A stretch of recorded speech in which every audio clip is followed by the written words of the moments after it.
Right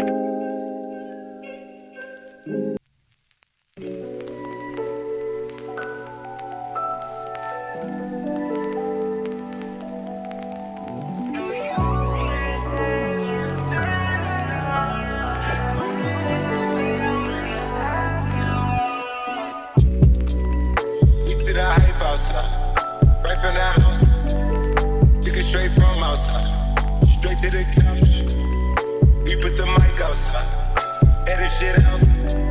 You letting the scouts outside, we running the scouts. Ain't no control in the game, they never leave. I got that soap on my veins, is that what I believe? She drink a lot of the bourbon, and she from the street. We got control of the flows in it. We heard that your wave went dry. We flood in the drought. Heard that your hood outside. We added some routes. We having the goods outside. Move it in and out. We letting the scouts outside. We running the scouts.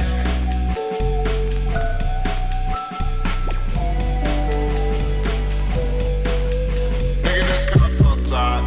Lock up the house. We get the team on high. Blow the name out.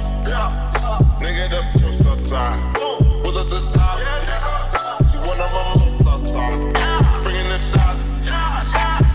Till these phony bitches get it. With that Photoshop on body Adobe. Helmet. She in there making panini. She know I got all the bread. She know me. Got it. I'm a hustle. I've been listening. Been a minute since my niggas to know me. Howdy. Cleveland boy, he making me. Yes, like Cleveland boy, he done made it me. Hey.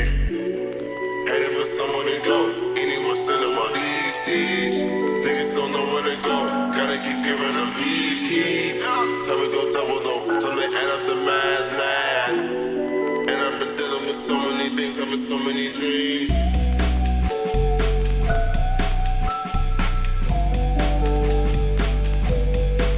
Let's go.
ISO, aperture, I don't really know how to say that, but like, you know, aperture, I think that's right, and shutter speed and white balance, just to make it more suitable for the indoor space. Another tip is to boost your ISO in low light. If there's not good lighting and where you want to take your picture, then set your ISO to an increased amount. One downside to that is that there might be like grain or blur to your pictures, but if you take it carefully or on a tripod, I don't think that'll happen as much. You have to schedule specific times to take specific pictures. So for example, 5 to 7 p.m. would be like the perfect time to take a golden hour look, and a bit earlier, like maybe noon, would be good for like the best natural lighting.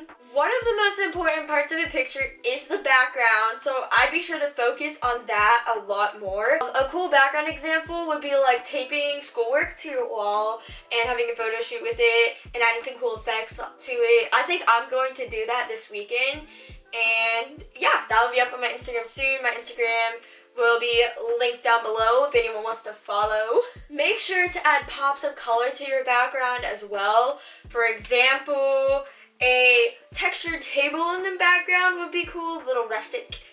Or like a flowers in the background would be pretty. When you're editing these pictures, be sure to add a little bit of vibrance. When you are indoors, it does tend to wash out vibrancy and it might make you look a little bit like a ghost. But if you do add a little bit of vibrance to your pictures, that is problem solved. Last tip is to just avoid using a camera flash or a flash for indoor pictures, because they will completely wash you out, give you red eyes, and I wouldn't recommend it. I think just using the basic without the flash is good, and then when you go back and edit it, you can add more brightness and vibrancy and stuff like that to make it look more bright. But you definitely do not need to be using flash, especially indoors. I first thought like, ooh, flash indoors, that's like good, like that's what you need to make it look more lighter. But I was wrong, because this actually tends to wash you out completely from the picture and make your pictures just look overall not so good. I hope these tips really help you guys when taking indoor photos for Instagram or for any app really. I hope these pictures gave you some inspiration on what you can do, and I hope you incorporate these tips to have a little bit of fun making these pictures and make them pretty for Instagram. If I did help you, please be sure to stick around for more in the future, and I will see you guys next time. Bye!